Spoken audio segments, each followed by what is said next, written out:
चीन, अमेरिका और पाकिस्तान का कहना है कि भारत का डीआरडीओ बिना रूस के सहयोग के किसी भी प्रकार की कोई घातक मिसाइल का निर्माण नहीं कर सकता है, क्योंकि भारत की ब्रह्मोस मिसाइल, जिसे सबसे ज़्यादा खतरनाक माना जाता है, उसका निर्माण भारत और रूस ने मिलकर किया है। यानी कि डीआरडीओ इतना सक्षम नहीं है कि वह सुपरसोनिक क्रूज मिसाइलों का निर्माण कर सके, यही दुनिया का मानना है। लेकिन अब भारत की ब्रह्मोस मिसाइल में जिस स्वदेशी तकनीकी को इनबिल्ट किया गया है, इस तकनीकी के बारे में जानकर शक्तिशाली हथियार निर्माता कंपनी भी हैरान हो गई हैं। सब सोच में पड़ गए हैं कि क्या ऐसा भी किसी प्रकार की कोई तकनीकी ब्रह्मोस मिसाइल में इस्तेमाल की जा सकती है। उधर सुपरसोनिक के बाद हाइपरसोनिक मिसाइलों का ट्रेंड आ रहा है, तो भारत को भी अपनी औकात तो दिखानी पड़ेगी। लेकिन दोस्तों, आपको तो पता ही होगा, जब भी भारत के डीआरडीओ का दुनिया में मजाक बनाया जाता है, तो उसके बाद डीआरडीओ अपने पाव एक्सीलेटर पर ऐसे रखता है कि बड़े बड़े शक्तिशाली देश भी तनाव में आ जाते हैं। चीन जैसे देशों को तो यूनाइटेड नेशन तक जाना पड़ता है। अभी कुछ दिन पहले ही भारत को अग्नि 5 का परीक्षण करना था, तब चीन यूनाइटेड नेशन पहुंचकर कहा था, भारत को रोक लीजिए, नहीं तो भारत अपनी मिसाइलों से चीन को खत्म कर देगा।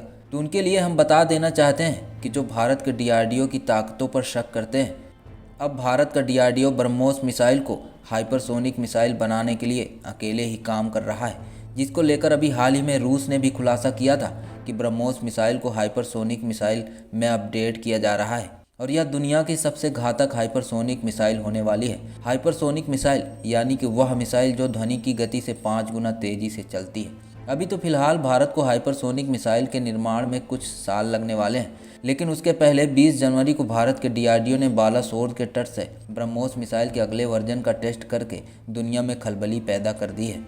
अब इस बार जो ब्रह्मोस मिसाइल का परीक्षण किया गया है, इससे यह तकनीकी रूप से और भी घातक हो गई है। क्रूज मिसाइल को लेकर यह कहा जाता है कि यह शॉर्ट रेंज की मिसाइलें होती हैं, जिनसे नज़दीक के टारगेट को तो आसानी से तबाह किया जा सकता है, लेकिन दूर बैठे दुश्मन पर टारगेट करना मुश्किल होता है। इसको लेकर यह माना जाता है कि यह मिसाइल शॉर्ट रेंज में बहुत ही घातक होती है। अगर इसकी मारक क्षमता को बढ़ाया जाएगा तो यह मिसाइल ज़्यादा कारगर साबित नहीं होगी। लेकिन भारत के डीआरडीओ ने ब्रह्मोस मिसाइल की मारक क्षमता को बढ़ाकर इसका सफल परीक्षण करके दुनिया की मान्यता को झूठा साबित कर दिया है, क्योंकि 20 जनवरी को जो ब्रह्मोस मिसाइल के नए वर्जन का परीक्षण हुआ था, इस परीक्षण में ब्रह्मोस मिसाइल की मारक क्षमता को दुगना किया गया था और यह परीक्षण के समय अपने सारे पैरामीटर्स पर खरी उतरी थी। वहीं आपको बता दें, बीते 15 दिनों के अंदर ब्रह्मोस मिसाइल का दूसरा बड़ा टेस्ट था। इसके पहले 11 जनवरी को सुपरसोनिक क्रूज मिसाइल का सफलतापूर्वक परीक्षण किया गया था। यह परीक्षण समुद्र से समुद्र में मार की जाने वाली ब्रह्मोस मिसाइल से संबंधित था। अब आसमान में युद्ध हो या ज़मीन पर जंग हो या फिर नौसेना को अपना समुद्र में जौहर दिखाना हो, हर जगह भारत की ब्रह्मोस मिसाइल दुश्मन पर काल बनकर टूटेगी।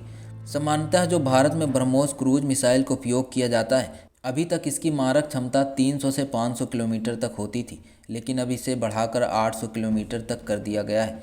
इस मिसाइल की जो सबसे बड़ी खासियत है वो ये है कि इसमें उपयोग की जाने वाली सारी तकनीकी स्वदेशी यानी भारत की है।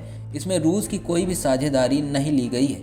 यह उनके लिए बड़ा झटका है, जो अभी तक मान रहे थे कि भारत ब्रह्मोस मिसाइल पर बिना रूस की मदद के काम नहीं कर सकता है। तो दोस्तों, फिलहाल के लिए इस वीडियो में इतना ही। कल फिर मिलेंगे डिफेंस से जुड़ी एक नई वीडियो में। लेकिन अभी तक आप इस वीडियो को देख रहे हैं तो कमेंट बॉक्स में डीआरडीओ के लिए जय हिंद जरूर लिखें।